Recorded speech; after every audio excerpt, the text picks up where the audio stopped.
Olá, mais uma vez estamos aqui com o programa História Atual. Toda quarta-feira, às 18 horas, um encontro. Eu, você e um tema relevante. E no programa de hoje nós quebramos um pouco o nosso planejamento. Nós fomos surpreendidos essa semana com o ataque do Hamas a algumas regiões do Estado de Israel, ali na região da faixa de Gaza. E nós não poderíamos deixar de trazer para o nosso público informações, análises, comentários sobre esse conflito. Muitas perguntas, muitas dúvidas, muitas interpretações, muitas visões diferentes sobre o conflito que envolve Israel e a Palestina, mais especificamente o Hamas, que é o grupo que controla a faixa de Gaza. O Hamas, ele não controla, ele não tem autoridade sobre toda a região da Palestina. Uma parte da Palestina, que é a faixa de Gaza. E nós convidamos mais uma vez, ele já tem uma cadeira cativa aqui, para bater um papo sobre essa questão de Israel e Palestina, trocarmos umas ideias e tentar esclarecer para você, ou pelo menos amenizar um pouco a sua dúvida. Eu sei que as dúvidas são muitas. Sei também que está chovendo informações para você. Informações que nem sempre agradam, porque tem interpretações, às vezes, que não atendem à sua expectativa. E, claro, nós entendemos. Um conflito desse tem as visões, tem aqueles que veem Israel como vítima, tem aqueles que veem o Hamas, os palestinos, como vítima. Uma coisa nós temos certeza: milhares de civis palestinos e judeus, esses sim, são vítimas. Onde está a intolerância? Onde está a opressão do opressor? Sai daí. Em instantes, vamos conversar um pouco sobre todas essas questões.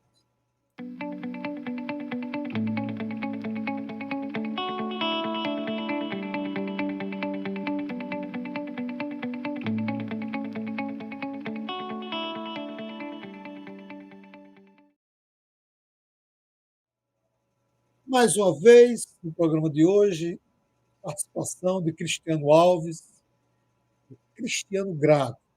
Em outras ocasiões, o papo com Cristiano foi sobre a guerra entre Ucrânia e Rússia. Como ele é um estudioso das relações internacionais, também é atualizado e acompanha a eterna crise no Oriente Médio. Cristiano, seja bem-vindo mais uma vez, obrigado. Eu sei que sua agenda é sempre corrida. E eu já vou começar, Cristiano. Você dá suas boas-vindas e já aparece para o nosso público. Israel, Palestina, sionismo. Explica para a gente aí o que significa o sionismo, que é a base para que a gente possa entender um pouco de tudo que está ocorrendo lá em Israel. Seja bem-vindo, amigo. Bom, primeiramente, Lemuel, quero mais uma vez agradecer pelo seu convite, pelo espaço no seu maravilhoso canal, saudar a todos aqueles que acompanham este canal, que é um canal de construção do conhecimento, uma coisa que hoje falta na internet brasileira, canais popularizadores de história, e temos esse tema bastante oportuno agora, bastante atual, que é exatamente esse conflito entre os israelenses e palestinos. Eu conversava, antes de começar esse programa, com o Lemuel, como é interessante, como algumas coisas mudam, mas também há algumas coisas que nada mudaram. Eu tive a oportunidade de ser aluno do Lemuel na escola, no Colégio GEL, no Soró, E eu me recordo quando, nos anos 90, a gente dizia, esse Estado, naquela época, era assim, hoje é assado. Algumas coisas mudaram para melhor, outras para pior, mas algumas coisas não mudaram e a questão da Palestina é uma delas. Então, falava-se já na época que eu estudava na escola que o Oriente Médio era um verdadeiro barril de pólvora. E certamente alguém deve ter ouvido de um pai ou de um avô essa mesma coisa, quer dizer, que se trata de um barril de pólvora. E nós vemos mais uma vez esse barril de pólvora ele explodir. E que explosões, hein? Considerando prédios derrubados pelas forças israelenses, inclusive vídeos veiculados pelo Benjamin Netanyahu, quer dizer, de um prédio totalmente demolido e os israelenses ali vibrando por isso. Curiosamente, a mesma mídia, a mesma sociedade que condenava a Rússia quando via esses prédios caindo, quando via Mariupol sendo basicamente transformada em escombros, apesar de que a Rússia deu um prazo para que fosse evacuada a população civil, hoje celebra a destruição desses prédios, simplesmente alegando que ali se trata de terroristas e que, por isso, esses terroristas devem ser destruídos. E aqui eu não estou falando apenas do grupo militante Hamas, eu estou falando da população palestina em geral. Isso por quê? Porque quando se cria a narrativa do terrorista, então o inimigo ele está desumanizado e todas as ações passam a ser justificadas. Tem uma famosa citação atribuída a Fyodor Dostoiévski, que diz que se Deus não existe, tudo é permitido. Então, nesse contexto, eu poderia dizer o seguinte, que se a humanidade não existe, então tudo é permitido. Ali não estão lutando com seres humanos, mas com animais, com terroristas. Pelo menos foi assim que uma autoridade de Israel se referiu recentemente ao povo da Palestina. Quer dizer, alegando que não se trata de seres humanos, e sim de animais que merecem ser abatidos, merecem ser destruídos. Quem mais tinha essa retórica na história? Era exatamente isso que Adolf Hitler dizia com relação aos judeus durante a época da Segunda Guerra Mundial. Nos tempos da Segunda Guerra Mundial, os judeus eram exatamente vistos como animais a serem destruídos em câmaras de gás. Não só os nazistas, há algumas cartas atribuídas ao, não conheço nada que desabone a sua autenticidade, atribuídas ao Kaiser Guilherme II da Alemanha, o último Kaiser que a Alemanha teve. E lá ele se refere aos judeus como sendo mosquitos, que poderiam ser exterminados de diferentes formas, entre elas o gás. É isso que escreve o Kaiser Guilherme II da Alemanha, o último monarca que a Alemanha teve. Então, nós vimos aqui um paralelo interessante. Nós tivemos, durante muito tempo, anos de perseguição aos judeus, os judeus confinados em guetos, campos de concentração. Ainda hoje, quando eu visitei, por exemplo, a cidade de Varsóvia, ainda há uma linha onde passava o muro que separava a cidade do gueto de Varsóvia, onde ficavam os judeus. E hoje nós temos um outro muro que separa a população palestina da população israelense, que é a faixa de Gaza, onde é um muro, quer dizer, que segrega, um muro, quer dizer, que compreende uma área muito pequena, onde você tem ali 2 milhões de pessoas vivendo. Você imagina uma área, por exemplo, equivalente a de Mossoró, e de repente ter 2 milhões ali de pessoas confinadas naquela região. E agora a situação ainda vai ficar pior, não é? Porque, segundo as autoridades israelenses, eles pretendem cortar até a água que vai para essa região, quer dizer, cortar a água. Vejam só a que ponto nós estamos chegando. O ser humano médio, pode sobreviver somente até 3 dias sem água. Então, quando se tem um governo que fala que ali há terroristas, que ali há animais que merecem ser destruídos e ainda fala em cortar a água, isso deveria ser urgentemente visto pela ONU como uma tentativa de genocídio e esse Estado ser responsabilizado, como já foram tantos outros Estados responsabilizados, incluindo a própria Alemanha nazista. Hoje a Alemanha, não sei se os espectadores sabem, não sei se o Lemuel sabe, mas ela até hoje paga indenização. Ela paga indenização à Polônia, inclusive são indenizações gordas. Agora eles entraram, né, tiveram algumas dissensões, a Alemanha disse que não ia mais pagar a Polônia, mas que boa parte do PIB da Polônia vem exatamente das indenizações pagas pela Alemanha por ter sido o primeiro país atacado pela Alemanha nazista e que, né, com danos irreparáveis. A Alemanha paga hoje indenizações à Namíbia por crimes contra a humanidade cometidos ainda antes da Primeira Guerra Mundial. O genocídio, por exemplo, não vou dizer aqui que foi genocídio porque, pelo menos juridicamente não é aceito dessa forma, mas o massacre dos povos hereros e Namquá, mais de 100 mil. Então, hoje, a Alemanha, de vez em quando, paga indenizações à Namíbia. E mesmo a Alemanha Oriental, quer dizer, que era a Alemanha socialista, ao contrário da Alemanha Ocidental, procurou, de alguma forma, reparar o mal que a Alemanha, quer dizer, que antecedeu essas duas, que antecedeu, inclusive, a própria Alemanha nazista, provocou contra esses povos. Auxiliou, treinou, inclusive, oficiais do exército da Namíbia, né, como forma de reparação histórica. Então, quer dizer, hoje a Alemanha ela paga, eu fico imaginando o que seria da economia alemã se não fosse ela pagar todas essas indenizações. Certamente seria uma economia muito mais forte. Lembrando que hoje a Alemanha ela passa por problemas econômicos, inclusive de desemprego, mas ela paga essas indenizações.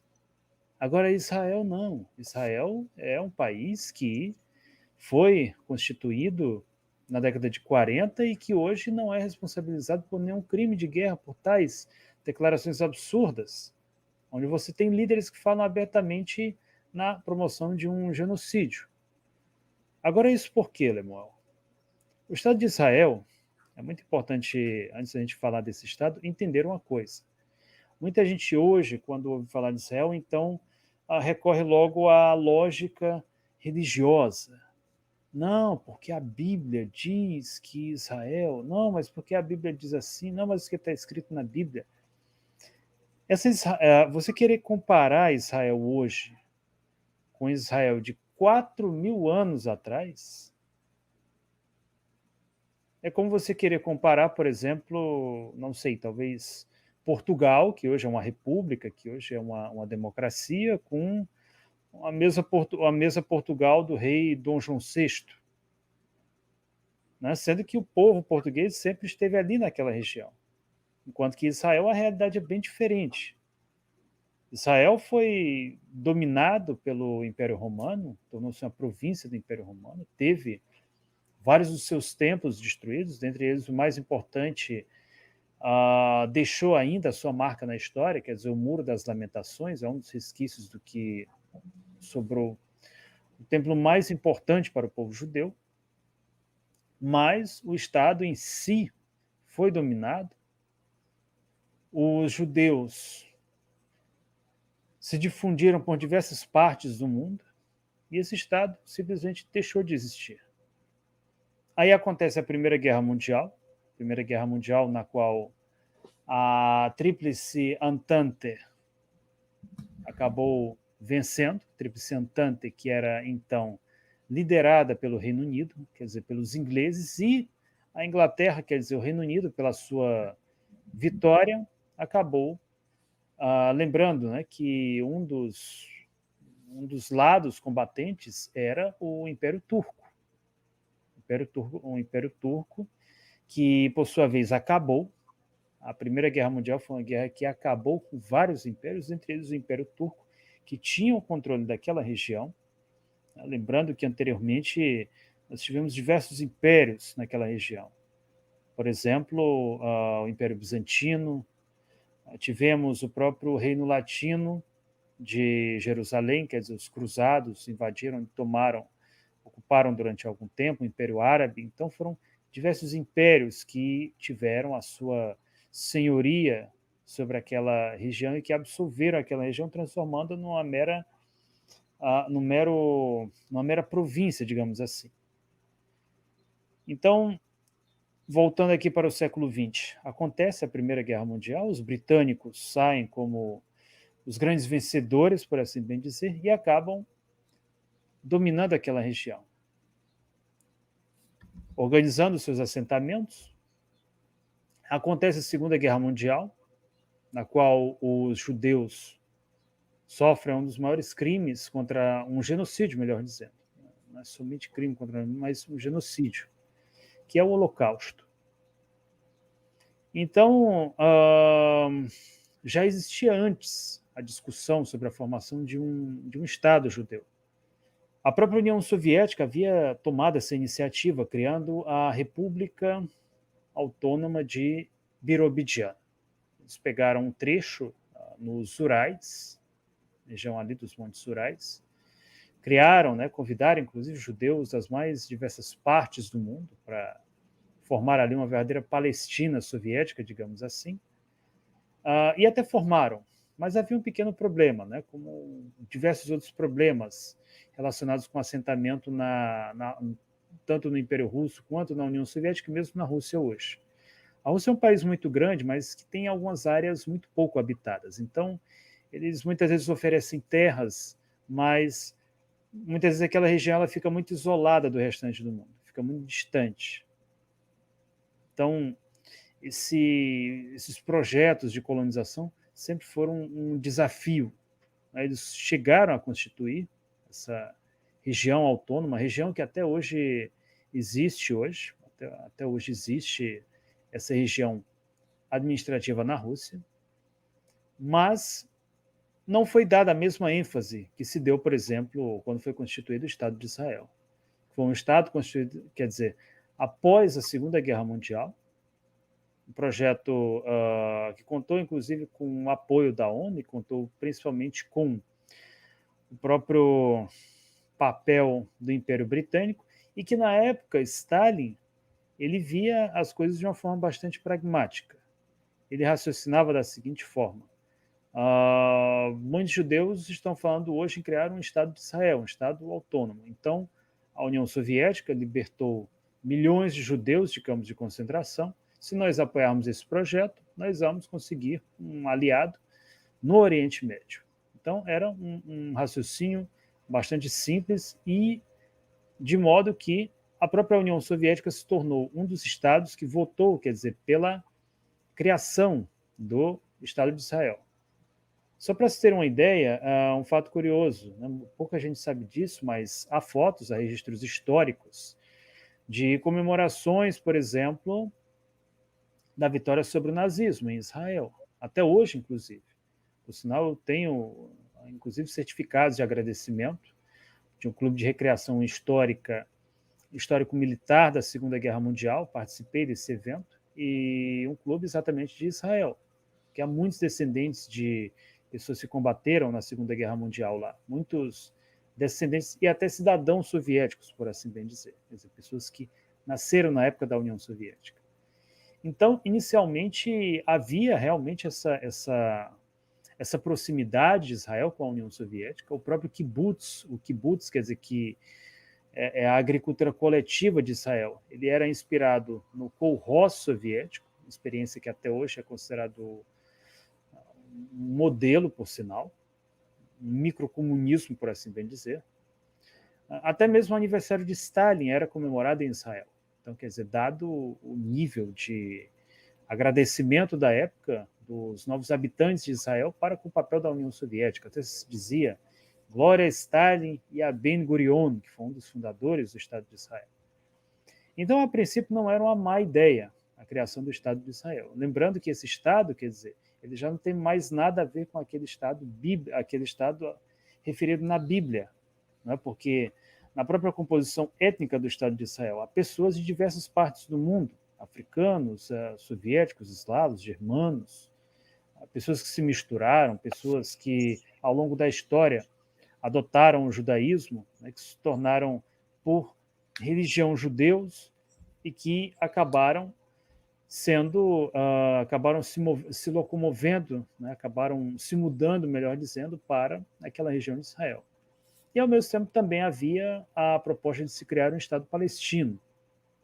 Então, foi determinada uma faixa, uma região, melhor dizendo, região essa que ficou conhecida exatamente como faixa de Gaza, só que aconteceram conflitos militares entre Israel e o Egito. Entre Israel e o Egito, que, por sua vez, acabaram, né, melhor dizendo, com o Egito e também com outros integrantes ali do mundo árabe. Nessa época, Israel já havia virado as costas para a União Soviética. Por quê? Porque Israel, de uma solução para os judeus, acabou se tornando um problema para os judeus.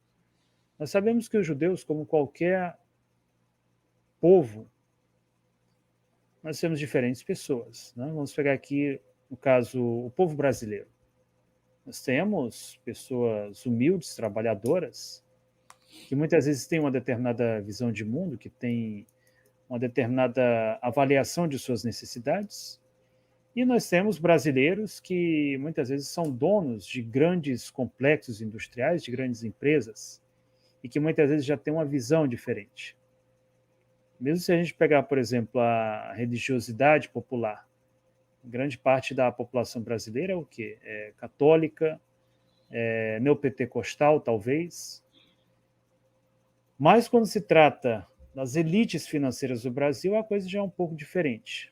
Você vai ter pessoas que aderem a outros sistemas religiosos, pessoas que integram, por exemplo, a maçonaria, determinadas ordens religiosas que têm mistérios, conhecimentos ocultos e práticas que são, muitas vezes, como é que eu posso dizer, práticas que são estranhas à maioria da população. Então, as elites, quer dizer, os judeus que tinham determinado poder financeiro, viram em Israel, né, acabaram sendo usados, melhor dizendo, pelos Estados Unidos, pelas potências imperialistas, como uma forma de transformar Israel não mais em um Estado que resolveria o problema dos judeus, mas em um puxadinho do imperialismo no Oriente Médio. Quer dizer, o Império Britânico ele sairia dali formalmente, mas teria o seu aliado. E os Estados Unidos, que na época aumentavam as suas ambições globais, também viram Israel exatamente como uma chance de ter uma presença ali no Oriente Médio. Então, a partir do momento em que Inglaterra e Estados Unidos passam a intervir nos assuntos de Israel, é quando começam exatamente os problemas no Oriente Médio. Assim foi, assim acontece até hoje. Nós falamos aqui do conflito entre Israel e o Egito, da Guerra dos 6 Dias, poderíamos falar também do Yom Kippur, mas eu quero trazer o espectador para os nossos dias. O que Israel hoje tem em comum com a Israel bíblica? Cristiano, antes de você responder aí, queria fazer um pequeno comentário. Mas antes do meu comentário, eu quero lembrar você que entrou agora, está ouvindo atentamente a fala do Cristiano, mas não é inscrito no canal. Se inscreva, dê o seu like, compartilhe a programação. Tem outros programas, outras entrevistas que com certeza vai lhe interessar. E lembrando, toda quarta-feira, 18 horas, esse encontro.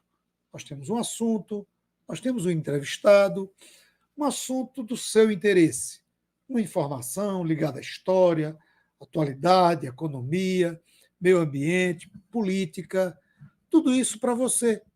E você pode, claro, dar sugestão de tema, sugestão de pessoas que a gente pode entrevistar, deixar o seu comentário, fazer a sua crítica, tirar suas dúvidas. Nós estamos sempre interagindo com vocês, respondendo aos comentários e encaminhando para os nossos entrevistados alguns questionamentos que vêm de vocês.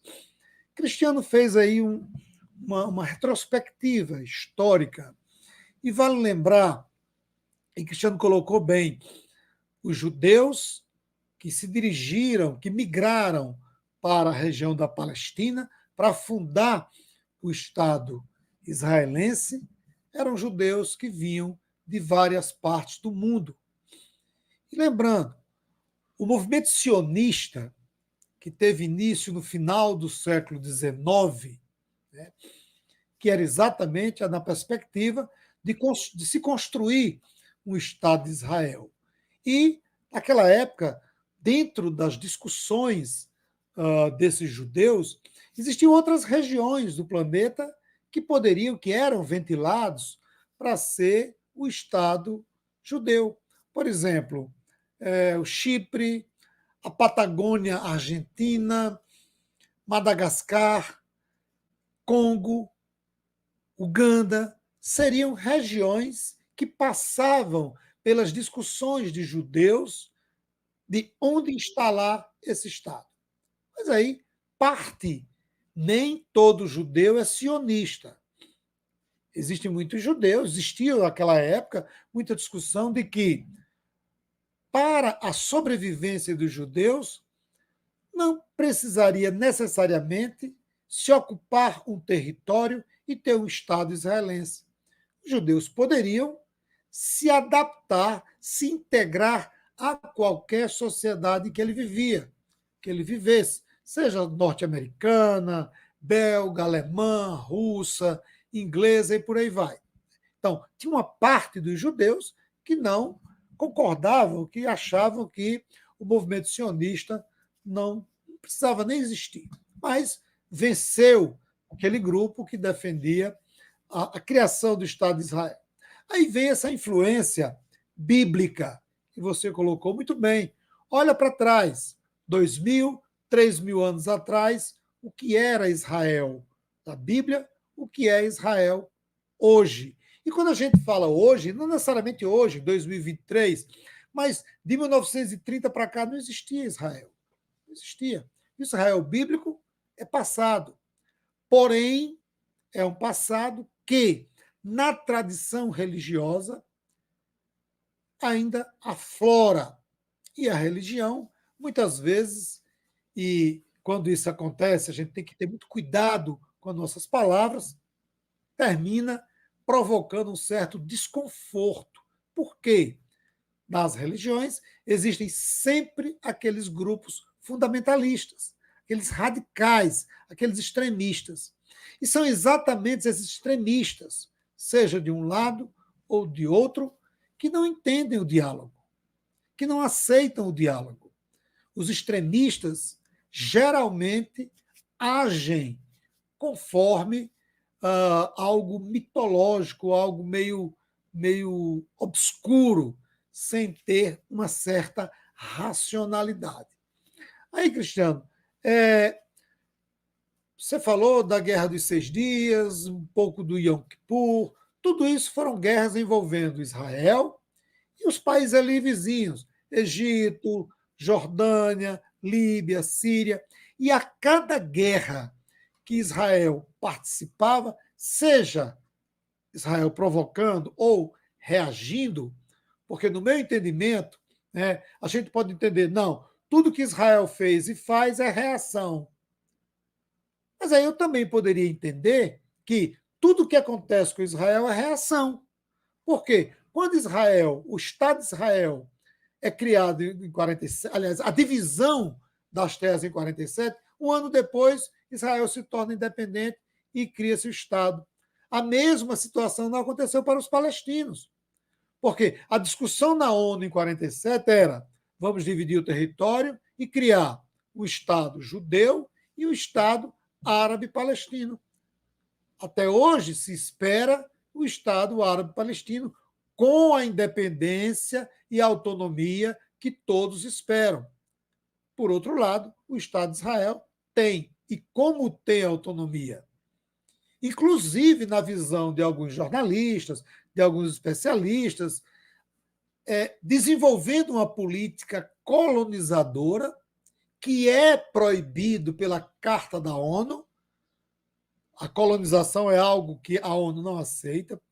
Então, você olha para o Estado de Israel e olha para os palestinos, você vê, né, que há um avanço considerável do domínio israelense sobre áreas destinadas aos palestinos. Quem é que questiona isso? Quem é que discute isso? Quem é que sai em favor dos palestinos? Então, o que a gente vê, isso desde 1940, países árabes, Israel, seria reações a ataques mútuos, ou nós estamos diante de um país que parece, pelo menos na visão de alguns, que pode tudo, diante de um povo que não pode nada? Eu lembro, em 93, já existia a OLP, a Organização para a Libertação da Palestina, foi criada em 64. E o grande líder, tinha muita admiração por ele, o Arafat, né, que foi um grande líder do movimento palestino, ele assinou um acordo em Oslo em 1993. Um acordo que, ao meu ver, foi muito mais benéfico para Israel do que para os palestinos. Porque de 93 para cá, a gente não viu avanço e desenvolvimento do lado palestino. E do lado de Israel, você vê fortalecimento militar, econômico e ampliação dos assentamentos de colonos judeus em áreas designadas para os palestinos. Então, esse avanço cristiano considerável e que não começou em 93, já vem desde 1900. Aliás, se a gente for pegar realmente, vem desde 1880, quando as primeiras comunidades judaicas começaram a voltar para lá, comprar terras, porque foi assim, foi devagarinho, né? Como é que os judeus voltaram para a Palestina? Os ricos judeus da Alemanha, da Inglaterra, da Bélgica, dos Estados Unidos, foram comprando terras na região da Palestina e foram gradativamente ocupando aquela região. Quando os árabes, lá no final dos anos 40, de 30 a 40, depois da questão da Segunda Guerra, aí eles ampliaram essa oposição. Os árabes claramente perceberam que, gradativamente, aquilo que lhes pertencia estava indo para as mãos dos judeus. E isso foi se ampliando com os assentamentos de colonos judeus em territórios palestinos. Aí, amiga, eu queria saber de você, dentro desse contexto, dessa conjuntura de ampliação dos assentamentos judeus em áreas palestinas, né, você cria uma reação dos palestinos aos judeus. E uma das forças políticas que para uns é tido como terroristas, né? O Hamas, você pode, e eu respeito a interpretação de cada um, por exemplo, a mídia ocidental aqui no Brasil, ela vê o Hamas como terroristas. Já existem outras mídias alternativas, e até mesmo dentro da mídia tradicional, uma interpretação de que o Hamas é um movimento de resistência islâmica e que usa suas forças contra um Estado opressor. Eu queria ouvir de você, amigo, essa questão do avanço dos assentamentos de colonos judaicos em territórios palestinos e a reação do Hamas. A gente pode considerar o Hamas um grupo terrorista ou ele se constitui, de fato, num grupo político de reação dos palestinos à colonização israelense? Bom, Lemuel, primeiramente, sobre a questão dos assentamentos. É até interessante, eu fiz questão de trazer um mapa interessantíssimo, que é apresentado pelo professor, pelo analista geopolítico Lucas Leiroz, que é um excelente analista geopolítico que eu acompanho em suas redes sociais, inclusive o Twitter, onde ele é bastante ativo. Ele que é entendedor de diversas questões geopolíticas, e eu quero aproveitar a oportunidade, inclusive, para usar um recurso novo, que eu descobri recentemente, que é o da câmera virtual. A câmera virtual que é o que vocês vão ver agora. Eu vou compartilhar uma imagem com vocês, que é essa aqui. Acredito que você esteja vendo o mapa. Sim. Aqui dá para a gente ter uma noção do que aconteceu em Israel desde 1947.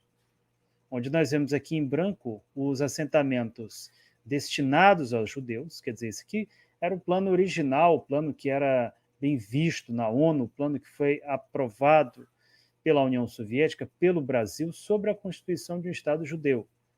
Uma área que nós vemos aqui, uma área muito pequena, que respeitava, por sua vez, os palestinos que já habitavam a região.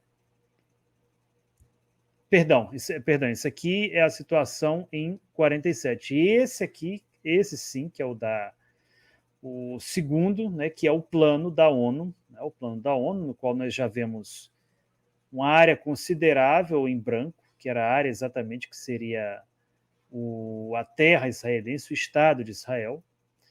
Jerusalém, por sua vez, se tornaria uma cidade sob a administração das Nações Unidas, quer dizer, Isso. uma cidade internacionalizada, a grosso modo. E aqui nós já vemos como essa situação muda ao longo do tempo, né, de 49 até 1967.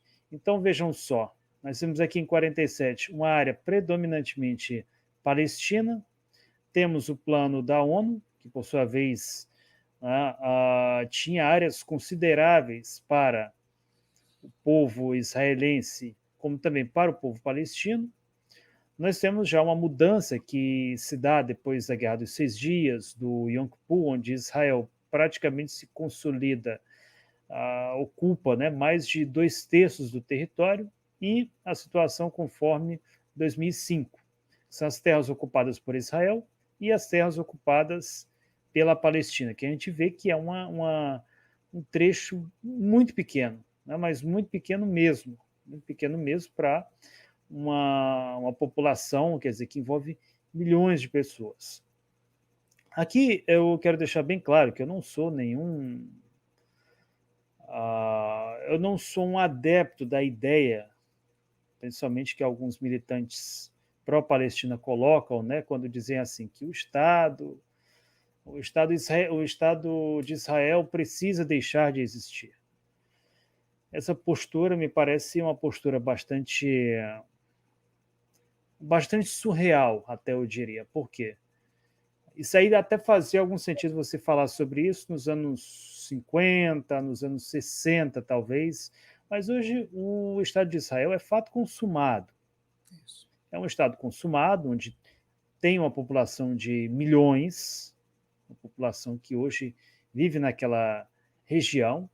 Então, falar em Estado de Israel deixar de existir, isso aí me parece algo muito aquém até da razão. Agora, o que se pode falar é o quê? Em um plano de paz que consolide áreas, tanto para os israelenses quanto para os palestinos, preferencialmente tomando, pelo menos como uma referência, como um norte, esse plano da ONU. E que, se necessário for, tendo a presença de tropas de paz internacional. Por quê? Porque é uma situação muito grave, que pode acabar evoluindo para um conflito maior. Mas aí, voltando, eu quero até fazer uma nota muito interessante. Eu acabei, no bloco anterior, deixando de lado a questão do sionismo, mas que o professor Lemuel lembrou muito bem.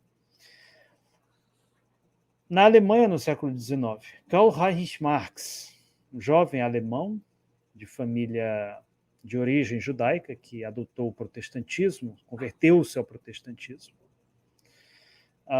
escreveu uma obra interessantíssima chamada Die Judenfrage, ou seja, a questão judaica.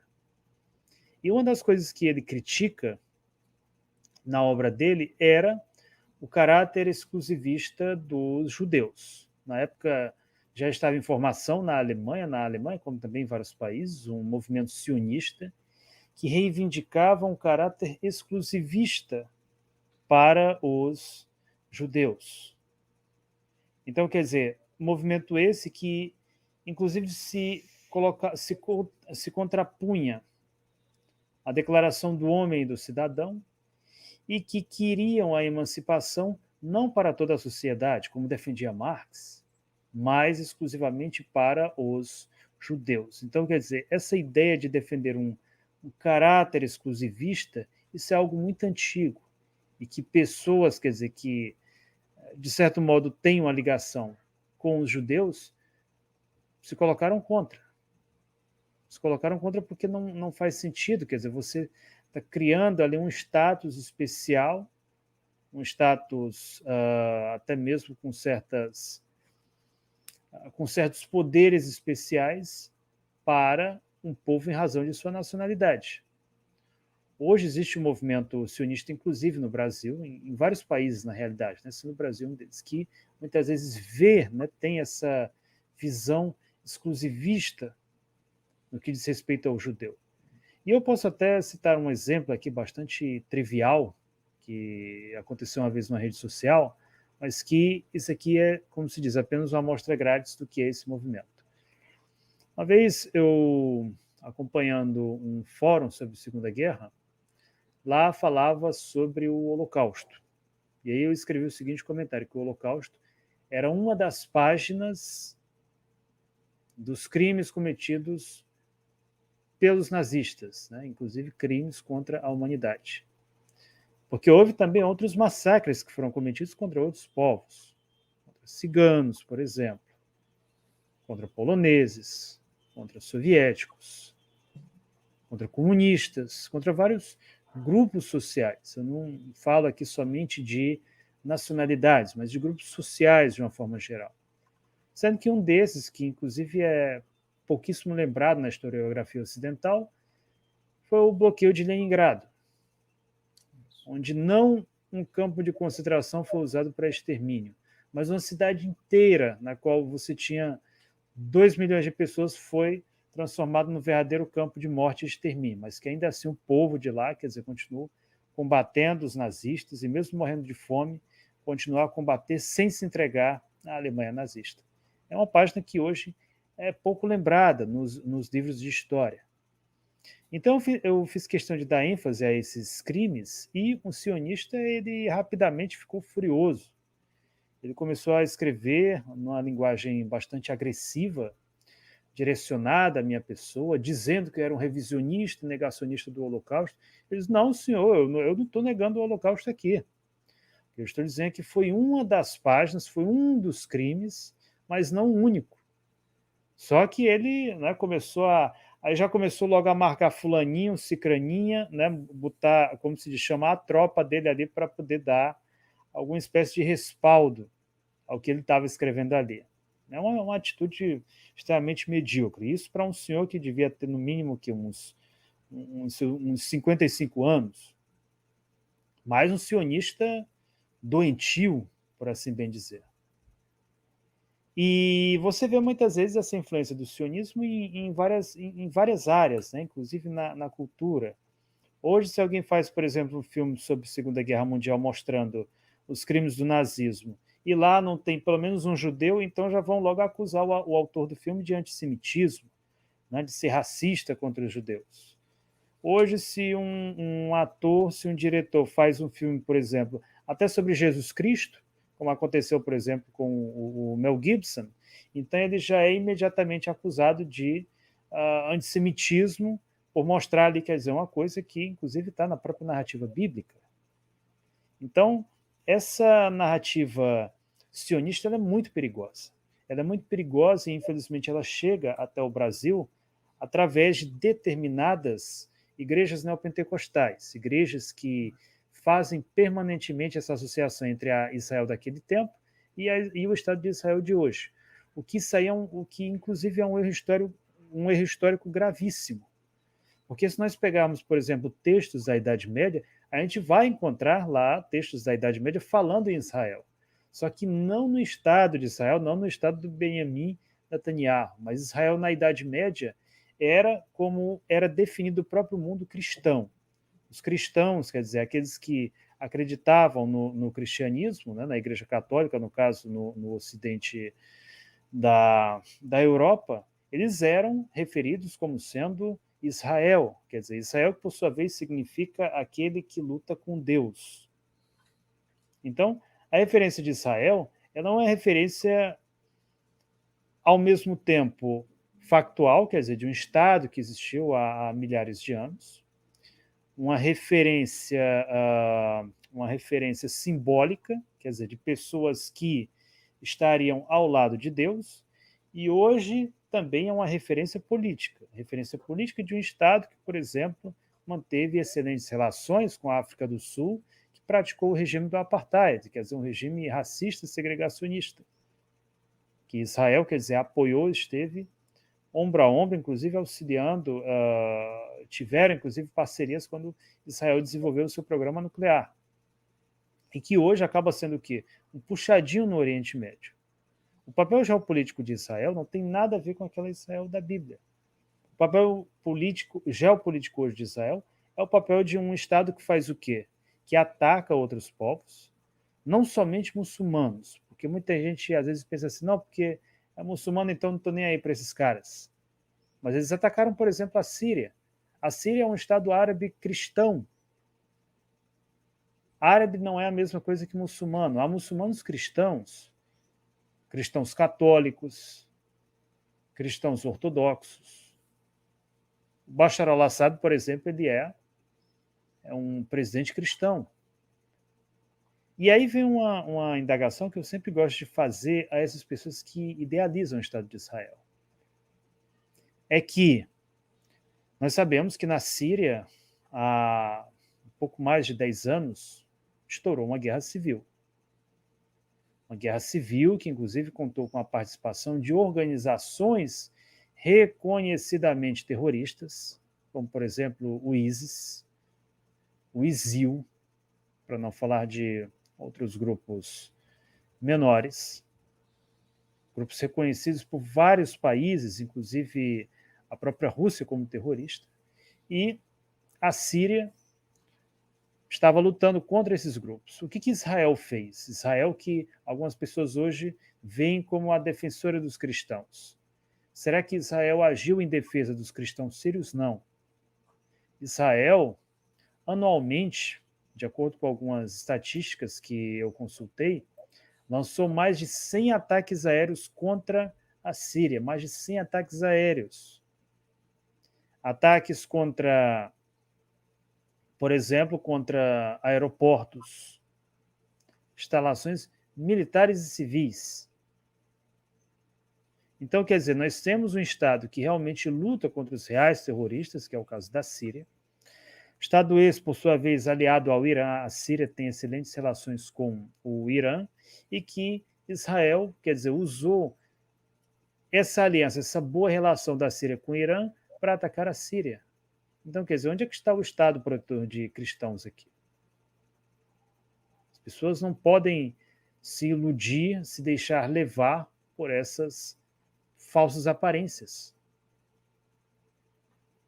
Então, são dois estados completamente diferentes. O Estado de Israel de hoje e o Estado de Israel de ontem. Hoje nós temos um Estado, quer dizer, que ocupou grande parte dos assentamentos palestinos, que desenvolve uma política de colonização, um Estado, inclusive, altamente militarizado. E em Israel, todo cidadão, inclusive mulheres, cumprem serviço militar obrigatório. Aí, muitas vezes, a mídia aqui noticia o seguinte, não, porque o Hamas tomou os civis. Mas que eles não são exatamente civis. Porque muitos deles, inclusive, têm armas em casa. Isso é muito comum em Israel. Armas, quer dizer, não estou falando aqui de revólver, nem de pistola, estou falando de fuzis automáticos. Porque eles muitas vezes são, não civis, mas militares da reserva. Né? Não é aquele reservista que fez o tiro de guerra, que fez, às vezes, né, volta para cá. Não. São pessoas, quer dizer, que continuam, inclusive, com as mesmas prerrogativas militares. Inclusive posse de armas do exército, de equipamentos militares, de tudo isso. Então, por que Israel tem essa necessidade dessa militarização constante? Exatamente porque... Não responda agora, Tudo bem. porque eu vou fazer a última pergunta a você, eu acho que se encaixa no que você ia dizer. Nós estamos caminhando para o final. Papo bom, esclarecedor, como sempre, Cristiano, com a sua didática, leva ao público uma avaliação séria. Óbvio, é a visão dele. Você pode concordar, você pode discordar, e aqui nós temos espaço para você deixar o seu comentário, como nós estamos fazendo aqui, respeitando as opiniões contrárias, porque o que a gente fala aqui é em cima de fatos. Né? Nós não trabalhamos aqui com emoções nem com fundamentalismo. Né? Nós estamos trabalhando em cima de fatos. Tudo que foi colocado aqui, desde o movimento sionista, no final do século XIX até hoje, é em cima de fatos. Fatos que a gente vê nos livros, fatos que a gente vê nas nossas fontes, que a gente escuta de especialistas brasileiros e de outros países. Então, nós estamos fazendo comentários e dando a nossa opinião a partir das nossas convicções. Né? E, claro, você tem todo o direito de discordar da nossa visão. Né? Cristiano, o ataque a Israel foi uma agressão a um Estado livre e democrático ou foi uma reação de um povo colonizado sobre um Estado opressor e colonizador? Eu entendo, Lemuel, que se trata de uma reação de um povo que vem sendo há anos humilhado, maltratado. Há inclusive vários vídeos, né, que eu não vou compartilhá-los aqui, mas muitos podem inclusive ser vistos no Telegram, de uma série de abusos cometidos por militares das Forças Armadas de Israel contra civis palestinos. É claro que aqui também eu não sou ingênuo a ponto de acreditar que não, que eles são só santinhos e que também não fizeram nada contra Israel. É claro que não. Você também tem abusos, e a própria ONU alega ter provas de crimes de guerras dos dois lados. Mas a questão é que um lado basicamente não tem voz. Nem na ONU, não tem peso na ONU, não tem peso geopolítico. Coisa mais absurda agora, por exemplo, o Hamas, que já fez uma série de reivindicações ao Estado de Israel, inclusive pacíficas, foi recentemente classificado pela União Europeia como uma organização terrorista, sendo que não são todos os países do mundo que consideram o Hamas como terrorista.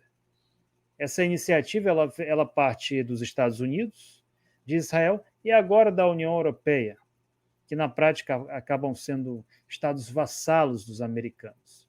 E isso é muito problemático. Por quê? Porque quando a organização é decretada como terrorista, então financiamentos, por exemplo, bancos, até mesmo ajuda médica, fica difícil para esses grupos receberem. O Hamas praticou atos terroristas? Sim. Peraí, Cristiano, você está se contradizendo? Você acabou de dizer que o Hamas não era um grupo terrorista. É que, de acordo com a própria Agência Brasileira de Inteligência, a ABIN, existe uma delimitação entre organização terrorista e ato terrorista.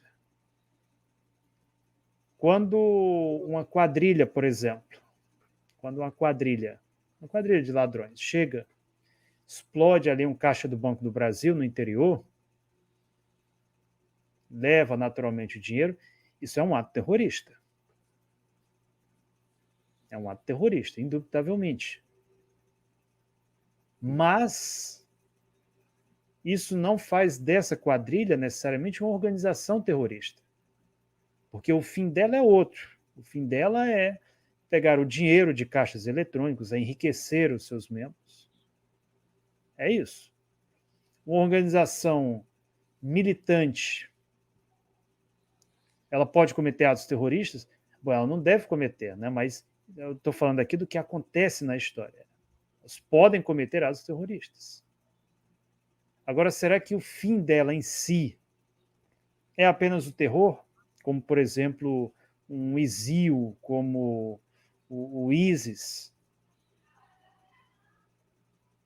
São fins diferentes.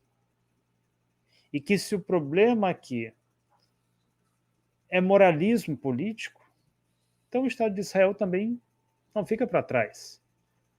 Porque, como eu lembrei aqui, quando a Síria lutava contra forças verdadeiramente terroristas, o Estado de Israel foi lá e bombardeou a Síria.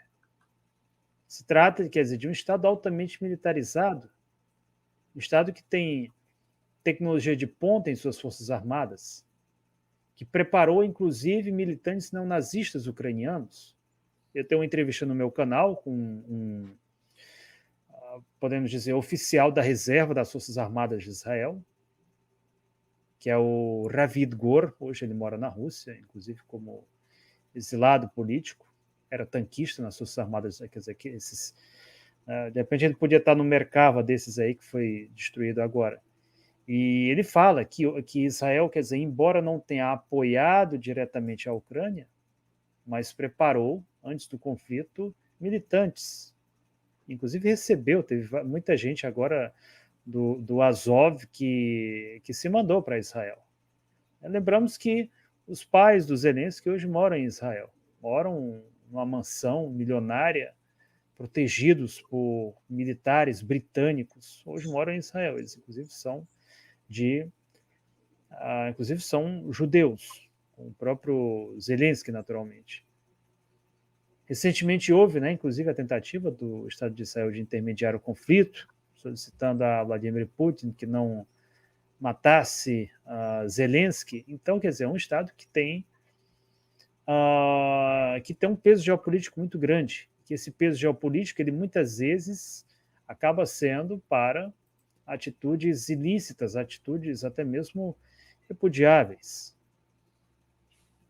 Mas o que eu penso que se as pessoas vão ficar do lado de Israel ou da Palestina, essa não é a grande questão, né, Moel? A grande questão, e ao mesmo tempo eu quero deixar aqui a minha conclusão, é lamentar a forma irresponsável como a grande mídia de massa, não só do Brasil, mas de um modo geral, do Ocidente decadente, tem abordado essa questão.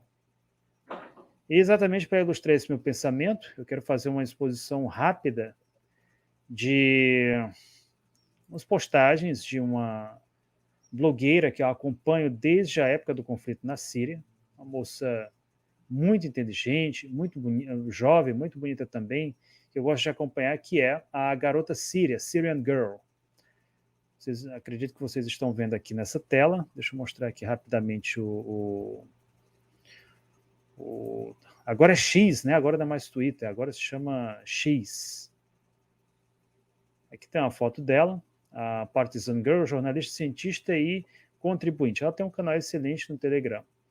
Aqui nós podemos ver um exemplo clássico de manipulação. Quer dizer, eu poderia falar aqui de Globo, poderia falar da mídia nacional, mas, como se diz, né, eu não vou falar com o empregado, eu vou falar com o empregador. Vamos falar aqui da fonte direta. Então, isso aqui é um exemplo excelente do nível de manipulação que hoje a mídia do Ocidente promove com relação a esse conflito.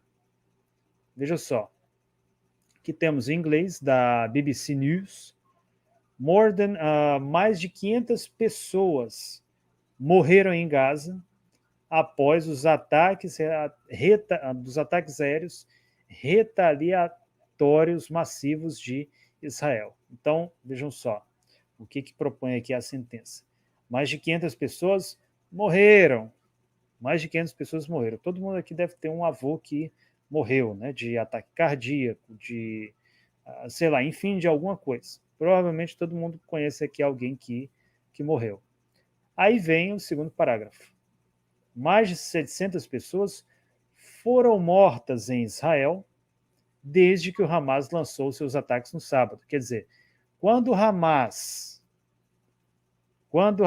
lança os seus ataques, que exatamente são em retaliação às ações do Estado de Israel, então o Hamas mata.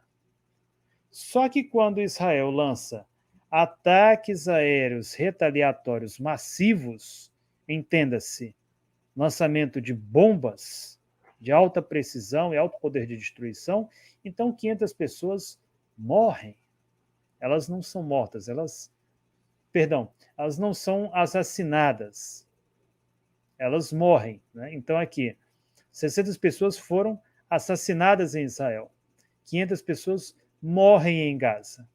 Então, quer dizer, isso aqui é uma manipulação notória promovida, quer dizer, por um órgão de mídia como a BBC. E nós temos aqui vários outros exemplos, inclusive trazidos aqui pela própria garota síria, né? Ela até coloca aqui, israelenses assassinados, palestinos mortos. E aí nós temos aqui, breaking news, né? News Ottawa, quer dizer, isso aqui é uma fonte de imprensa canadense. Então, 70 pessoas assassinadas em Israel, 198 mortas em Gaza. Isso principalmente na língua inglesa, né? Afinal de contas, aqui eu trouxe para vocês uma fonte de língua inglesa. Esse aqui faz uma diferença muito grande. E no próprio subconsciente, quer dizer, de quem acompanha a notícia dessas, isso já induz, quer dizer, o leitor a formar um determinado juízo. Determinado juízo a favor de quem? A favor exatamente do Estado de Israel? A favor? E por que do Estado de Israel? Porque nós sabemos que, infelizmente, muitos países hoje do Ocidente contam com notáveis personalidades, notáveis nomes, pessoas com muito dinheiro e muito poder, vinculadas ao Estado de Israel, vinculadas exatamente pelo quê? Pela ideologia sionista, que acaba sendo, na prática, o que eu chamaria aqui de suprapartido político. Não um partido como o PT, como o PSDB, mas algo muito além. E num país como o nosso, onde nós temos manifestantes que saem muitas vezes de forma ingênua, né? Porque muitas vezes uma pessoa que sai com a bandeira de Israel, ela não tem, quer dizer, esse conhecimento que você passa, quer dizer, para os seus alunos nas suas aulas, que nós compartilhamos aqui no nosso canal. Muitas vezes ele viu ali na Bíblia, né? Ouviu de talvez algum pastor e acha que é tudo a mesma coisa quando não é. Aí ele faz a associação, aí sai à rua com a bandeira de Israel, né, em manifestações a favor de certo político, todo mundo sabe muito bem quem, então acham que ali eles estão defendendo a justiça, que estão defendendo a Israel da Bíblia, quando isso não passa, quer dizer, de uma enorme manipulação. Então, o meu grande chamado aqui, o meu grande clamor é para que todas as pessoas, sejam aquelas que acompanham o seu canal ou não, elas tenham muito cuidado com as notícias, porque a mídia, principalmente a do Ocidente, é extremamente manipuladora. Estamos concluindo o nosso papo com o Cristiano, muito bom, muito esclarecedor, didático. E aí fica com você que nos acompanha, que nos assiste, compartilhe, assista ao programa, deixe seu comentário, dê sua opinião. Você tem toda a liberdade de expor o seu pensamento. Claro, assim como nós expomos o nosso, com respeito, sem agressões, né? Avaliando e analisando os fatos. E deixamos para você também a sua interpretação. Cristiano, amigo, eu abro para você fazer suas considerações finais. Bom, vou ser bem lacônico nas minhas considerações finais. Temos agora um conflito em curso em Israel, conflito esse que poderá envolver terceiros estados. Agora nós temos porta-aviões dos Estados Unidos que já se encontram a caminho daquela região. Esse conflito, de certo modo, pode ocasionar um certo balanço na guerra da Ucrânia, por exemplo. Já há notícias de que os Estados Unidos irão aumentar o seu orçamento em ajuda a Israel e não em ajuda à Ucrânia. Então, quer dizer, pode ser que, indiretamente, esse conflito agora em Israel acabe enfraquecendo a Ucrânia. Esse é um fator importante. Um outro fator também muito importante, eu tenho visto uma série de personalidades para Israel lançando acusações naturalmente extremamente espúrias contra a Rússia. Por exemplo, personalidades sionistas dizendo que tem a Rússia por trás do conflito em Israel, por trás agora do Hamas, o que também é um absurdo. Eles dizerem que o Irã está por trás é algo que você ainda pode até discutir, porque o Irã não nega que apoiou o Hamas. Agora, dizer que o Irã teve participação agora nisso, em todos esses ataques, também é um exagero. Mas é um exagero que o Estado de Israel pode tentar usar para criar um casus belli ali contra o Irã. Então, esse é um ponto importante a ser considerado também. É um conflito que merece ser acompanhado, vamos ver o desenrolar dos acontecimentos. Claro que o ideal seria uma solução pacífica, uma solução que trouxesse, quer dizer, uma estabilidade para o povo palestino, para o povo israelense também, mas que, infelizmente, essa guerra acaba sendo funcional, acaba sendo útil para muita gente, principalmente para o setor armamentista. Foi quem mais lucrou agora com a guerra na Ucrânia, pode vir a lucrar também com esse... Pode vir não, né? Eles já lucram com esse conflito em Israel, podem vir a lucrar ainda mais, mas o mais importante de tudo é nós termos a cabeça fria nesses momentos, fazermos análises racionais, não nos deixarmos levar por ilusões, por falsas associações religiosas. Por que eu falo em falsas associações religiosas? Porque até mesmo igrejas mais tradicionais, como a ortodoxa, e mesmo como a própria Igreja Católica, sabem que Israel, Estado de Israel hoje, e Israel da Bíblia são duas instituições completamente diferentes. Mas o mais importante de tudo é que o espectador entenda que a mídia ela é manipuladora, é extremamente manipuladora, e que é preciso ter muito cuidado com ela. Estamos concluindo o nosso programa. Bate-papo bom, interessante, sério e didático. Agradeço mais uma vez a Cristiano e eu tenho... Aliás, eu vou voltar atrás. Eu não gostaria de ter Cristiano novamente aqui no programa falando dessa guerra, porque eu gostaria muito que fosse resolvido. Mas, pelo andar, pela situação e conhecendo um pouco os dois lados envolvidos, dificilmente eles estarão dispostos a dialogar. Parece que a linguagem desses dois grupos envolvidos no conflito, tanto Hamas quanto o primeiro-ministro israelense, não conhecem a linguagem do diálogo. E me parece ouso dizer, que o primeiro-ministro israelense chega a ser mais radical do que o Hamas. Ficamos por aqui. Agradecemos a todos e a todas. Um forte abraço e até a próxima quarta-feira.